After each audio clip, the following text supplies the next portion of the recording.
हमारे latest updates पाने के लिए चैनल को सब्सक्राइब करें और बेल आइकन को दबाना बिल्कुल ना भूलें ताकि हमारे सभी नोटिफिकेशंस आपको सबसे पहले मिले। Digimentor Education is India's best platform to prepare for GATE, NTA, UGC, NET and PGT Computer Science। ज्यादा जानकारी के लिए हमारी वेबसाइट www.digimentor.com पर विजिट करें। तो चलो, हमारे पास आई टोल्ड यू कि हमारे पास यहाँ पर जो एक इंस्ट्रक्शन है, उस इंस्ट्रक्शन का जो टोटल साइज़ होगा that will be your 16 bit. एक इंस्ट्रक्शन आपकी यहाँ पर 16 बिट की इंस्ट्रक्शन होगी, ठीक है।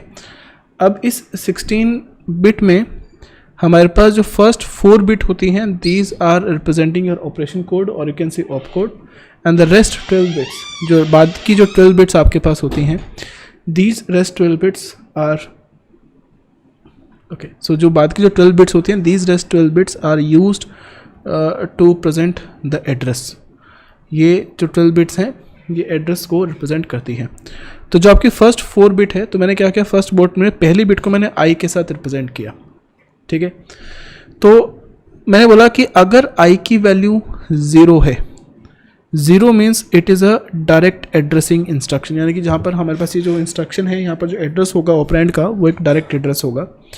अगर आई की वैल्यू 1 होगा तो इसका मतलब है कि ये एक इनडायरेक्ट एड्रेस इंस्ट्रक्शन होगी, यानी कि एक तरीके से पॉइंटर्स का कॉन्सेप्ट, ठीक है। अब मैंने बोला कि ये जो 3 बिट्स अब यहाँ पर बची है, इन 3 बिट्स के आपके पास टोटल 8 कॉम्बिनेशंस बन सकते हैं। Combinations can be 0 0 0 0 0 1 0 1 0 0 1 1 1 0 0 1 0 1 1 1 0 and 1 1 1। तो हमने बोला कि ये जो इन 3 बिट्स से कॉम्बिनेशन है 0 से लेकर 6 तक के, 0 से लेकर 6 तक है, अगर इनमें से कोई भी कॉम्बिनेशन आता है दैट मीन्स कि ये एक मेमोरी रेफरेंस इंस्ट्रक्शन है, ये मेमोरी के लिए इंस्ट्रक्शन है। लेकिन अगर जो कॉम्बिनेशन 7 अगर हमारे पास यहाँ पर आता है दैट मीन्स कि ये एक रजिस्टर रेफरेंस इंस्ट्रक्शन है। तो हमने बोला कि रजिस्टर रेफरेंस है। अब हमने बोला कि हमारे पूरे सिस्टम के अंदर यहाँ पर जो रजिस्टर्स हैं, number of registers are very less, कि जो नंबर ऑफ़ रजिस्टर्स हैं हमारे पास, वो टोटल हमारे पास 7 मेजर रजिस्टर्स हैं जो हम यहाँ पर यूज़ करते हैं। तो 7 रजिस्टर्स का मतलब है कि we need only 3 bits to represent a register address, यानी कि जो 12 बिट्स है, अगर हमने यहाँ पर बोला है कि इंस्ट्रक्शन हमारी रजिस्टर रेफरेंस इंस्ट्रक्शन है, तो रजिस्टर रेफरेंस इंस्ट्रक्शन के अंदर जो रजिस्टर का एड्रेस होगा वो सिर्फ 3 बिट का होगा। यानी कि ये जो हमारे पास एड्रेस वाला पार्ट है, इसमें से हमारे पास बहुत सारी ऐसी बिट है जो हमारे पास हमें फ्री मिलेगी, जिसको हम आगे फर्दर यूटिलाइज़ कर सकते हैं। तो कहने का मतलब है कि हम लोग कुछ ऐसा कर सकते हैं कि ये आपकी इंस्ट्रक्शन है, ठीक है। इस इंस्ट्रक्शन में जो पहली 4 बिट है, अगर ये बिट्स 1 है, ये 3 बिट्स 1 है, तो इसका मतलब है कि इन 3 बिट्स की वजह से we can say it is a register instruction, ये आपकी एक रजिस्टर इंस्ट्रक्शन है, ठीक है। लेकिन ये वाली बिट 0 होनी चाहिए, this bit should be 0 and this is a register instruction. अब उसके बाद जो आपकी जो बिट्स बचती हैं, ये जितनी आपके पास रेस्ट बिट्स बचेंगी, आपकी जो रेस्ट 12 बिट्स यहाँ पर बचेगी, तो इन 12 बिट्स में again these are the 4 bits, ये आपकी 4 बिट्स हैं, ये आपकी 4 बिट्स हैं और ये वाली आपकी 4 बिट्स हैं। तो हमने बोला कि अगर इस कॉम्बिनेशन में if you are having a value like 1 0 0 0, तो ये वाली क्या रिप्रेजेंट कर रहा है 8, ये वाली क्या वैल्यू रिप्रेजेंट कर रहा है 8। तो जो इंस्ट्रक्शन है उसको बोलेंगे क्लियर एक्यूमुलेटर, एक्यूमुलेटर को क्लियर करो। अगर ये वाली 4 बिट्स के अंदर हम वैल्यू स्टोर कर रहे हैं 0 1 0 0, तो इसका मतलब है कि ये है clear E is the flag. अगर हमारे पास ये वाली वैल्यू है 0 0 1 0, तो यानी कि इसका मतलब है कॉम्प्लीमेंट एक्यूमुलेटर, यानी कि आप कॉम्प्लीमेंटर के अंदर जो भी वैल्यूज़ है उसका कॉम्प्लीमेंट ले लो। अगर यहाँ पर हमारे पास ये वैल्यूज़ है 1, यानी कि 0 0 0 1, इसका मतलब है कि हमें करना है कॉम्प्लीमेंट ई। फिर हमने बोला कि अगर ये पूरी बिट्स जो है, अगर ये सभी वैल्यू 0 है और यहाँ पर आपके पास 1 0 0 है, तो उसका मतलब है कि हमारे पास जो है वो है सर्कुलेट राइट एक्यूमुलेटर एंड ई, ठीक है। तो इंस्ट्रक्शन का नाम है हमारे पास CIR, उसी तरीके से हमारे पास है CIL, उस तरीके से हमारे पास है SPA skip next instruction if accumulator is positive. तो बेसिकली ये बोलता है कि अगर एक्यूमुलेटर का जो रिजल्ट है वो पॉजिटिव आता है, जैसे हमारे पास है जंप इफ़ नॉट 0 JNZ, या फिर हमारे पास इंस्ट्रक्शन होते हैं जंप इफ़ 0, यानी कि जंप इफ़ नॉट 0 का मतलब है कि हमारे पास CPU ने, जो हमारा अर्थमेटिक लॉजिकल यूनिट है, उसने कुछ ऑपरेशंस को परफॉर्म किया और ऑपरेशन का जो रिजल्ट है वो 0 भी आ सकता है, ऑपरेशन का रिजल्ट 1 भी आ सकता है। तो जिस तरीके से jump if non zero, jump if zero instructions हैं, उसी तरीके से यहाँ पर हमने SPA इंस्ट्रक्शन बनाया। SPA means skip next instruction if accumulator is positive. कहने का मतलब था कि ये आपके पास ALU है, राइट। आपने एक इंस्ट्रक्शन को बना दिया जैसे SPA समथिंग, आपने एक यहाँ पर कुछ ऑपरेशन को परफॉर्म किया था। लेट अस अज्यूम कि आपने एक ऑपरेशन को परफॉर्म किया एंड 5000, राइट। इस ऑपरेशन को परफॉर्म किया, इस ऑपरेशन का रिजल्ट कहाँ स्टोर होगा? इस ऑपरेशन का रिजल्ट स्टोर होगा एक्यूमुलेटर के अंदर।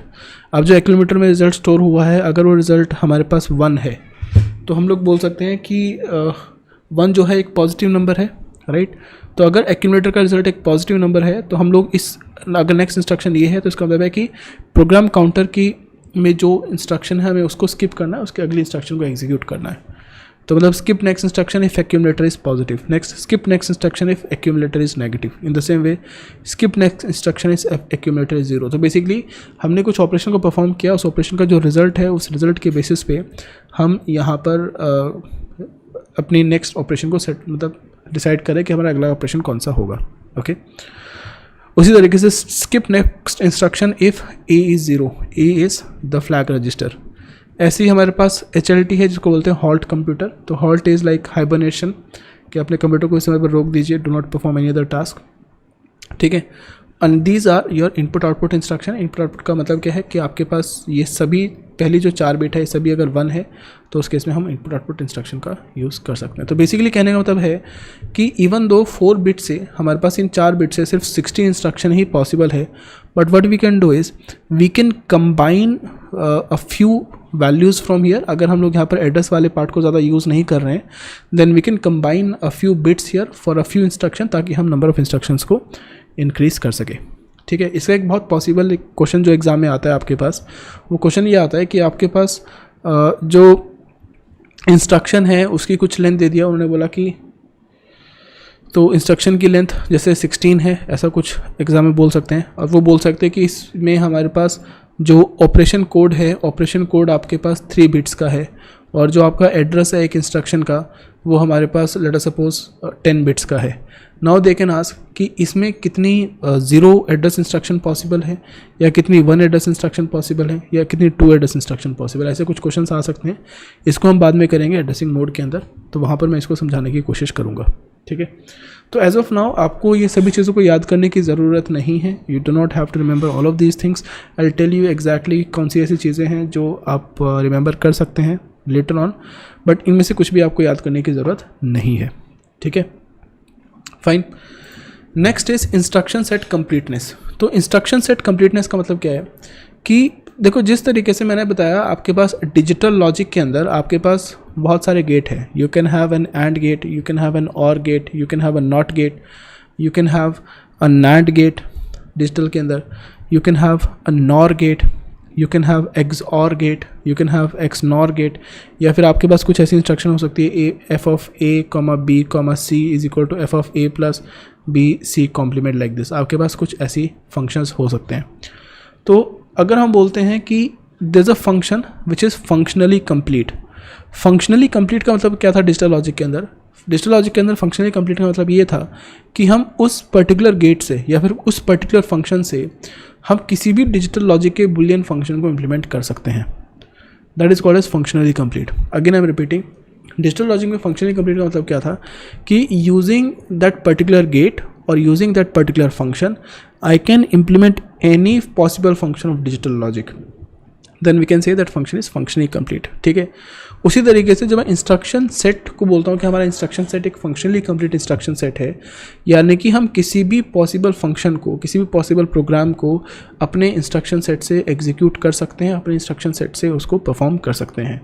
जैसे कि मैंने बोला कि आपको एक फिबोनाची सीरीज़ का प्रोग्राम बनाना है, तो आप फिबोनाची सीरीज़ का जो प्रोग्राम है, फिबोनाची जो सीरीज़ का प्रोग्राम है, फिबोनाची सीरीज़ के प्रोग्राम को आप बना सकते हैं सी लैंग्वेज के अंदर, राइट। बाद में ये जो सी लैंग्वेज है वो आपकी असेंबली इंस्ट्रक्शंस में ही कन्वर्ट होगा। अब अगर ये असेंबली इंस्ट्रक्शंस फंक्शनली कंप्लीट नहीं है, अगर ये असेंबली इंस्ट्रक्शंस फंक्शनली कंप्लीट नहीं है, इसका मतलब है कि जो भी प्रोग्रामिंग लैंग्वेज यहाँ पर होगी it will not be able to implement all the possible functions. ये प्रोग्रामिंग लैंग्वेज सभी पॉसिबल फंक्शन को इम्प्लीमेंट नहीं कर पाएंगे, because once you are going to convert it to assembly language we will not be able to find a proper assembly code to implement some of these functions. कुछ ऐसा function हो सकते हैं जिसके लिए आप प्रॉपर असेंबली कोड शायद ना फाइंड आउट कर पाए। तो ये कब हो सकता है, when your instruction set is not functionally complete. तो बेसिकली आपके किसी भी इंस्ट्रक्शन सेट को फंक्शनली कंप्लीट होना ज़रूरी है, ताकि हम सभी फंक्शंस को या सभी प्रोग्राम्स को, सभी इंस्ट्रक्शंस को वहाँ पर इम्प्लीमेंट कर पाएँ, हम सभी प्रॉब्लम्स को सॉल्व कर पाएँ। Okay, so it is written a computer should have a instructions set of instructions so that user can construct machine language programs to evaluate any function that is known to be computable। अगर कोई ऐसा function है जो computable है, तो computable का मतलब क्या था? देखो मैंने आपको दो चीज़ें बताई थी। एक मैंने आपको बताई थी डिसाइडेबिलिटी, इफ़ यू रिमेंबर इट, मैंने आपको एक डिसाइडेबिलिटी बताई थी और एक मैंने आपको कंप्यूटेबिलिटी बताई थी, राइट? मतलब if you can create a halting Turing machine तो डिसाइडेबल है। कंप्यूटेबिलिटी मीन्स किसी को आप कंप्यूट कर सकते हैं। जैसे if I can give you a function, I can give you some value, जैसे for example a square plus b square, this is a some function and I can say what is the value of this function, please compute it and tell me the output. तो वो हो गया आपके पास कंप्यूटेबिलिटी। डिसाइडेबिलिटी का मतलब है you have an halting Turing machine. आप उस प्रॉब्लम को सॉल्व करने के लिए अगर एक हॉल्टिंग ट्यूरिंग मशीन बना सकते हैं, यानी कि एक एल्गोरिथम आप ऐसी लिख सकते हैं that can be solved in polynomial time. तो यहाँ पर बोल रहे हैं कि अगर हम किसी भी कंप्यूटेबल फंक्शन को एनी कंप्यूटेबल फंक्शन व्हाटसोएवर, जैसे हमारे पास है e is equal to mc square, so it is a computable function, right? So if you can implement any possible computable function with the instruction set, then we can say the instruction set is complete, it is completeness. Okay, तो हम चाहते हैं कि जो भी instruction set है वो complete होना चाहिए। अब जैसे हमारे पास यहाँ पर कुछ इंस्ट्रक्शंस थी, हमारे पास कुछ फंक्शनल इंस्ट्रक्शंस थी। तो फंक्शन इंस्ट्रक्शन में आपके अर्थमेटिक इंस्ट्रक्शंस आता है, लॉजिक आता है, शिफ्ट इंस्ट्रक्शंस आता है, जैसे addition, CMA, incrementation, CIR, CIL and CLA। तो सभी क्या है? फंक्शन इंस्ट्रक्शंस है। उसी के साथ हमारे पास डेटा ट्रांसफ़र इंस्ट्रक्शंस हैं, जैसे लोड इंस्ट्रक्शन या स्टोर इंस्ट्रक्शन। उसी तरीके से आपके पास कंट्रोल इंस्ट्रक्शन है, जैसे branch instruction, BSA, ISZ and input output instructions वगैरह वगैरह। तो आपके पास कुछ ऐसी इंस्ट्रक्शंस हैं जो एग्जिस्ट करनी चाहिए so that you can execute or implement any function, then we can say our function is complete. तो हमें जो हमारा फंक्शन है वो कंप्लीट होगा। Okay, fine. अच्छा, बाय द वे मैं इसके बारे में और भी डिस्कस कर सकता हूँ। As of now I can discuss it lot of depth, but I don't think so it is required for your exam कि इससे ज़्यादा मैं इसको डेप्थ में डिस्कस करूँ, right? I will discuss about the addressing modes later on, तो वहाँ पर हम लोग बाद में डिस्कस करेंगे, but I don't think so कि इससे ज़्यादा इसको एग्जाम में डिस्कस करने की ज़रूरत है। Okay, now secondly we will discuss about this timing and control signal, कि जो आपके टाइमिंग एंड कंट्रोल सिग्नल है, how can you implement this timing and control signal. But I don't think so कि इसको अभी स्टार्ट करने का कोई भी बेनिफिट है। If I start it right now we will finish the class at like 11:30 or सो। तो मैं टाइमिंग एंड कंट्रोल सिग्नल को जो नेक्स्ट टॉपिक है इसको भी स्टार्ट नहीं कर रहा हूँ, we will do it tomorrow.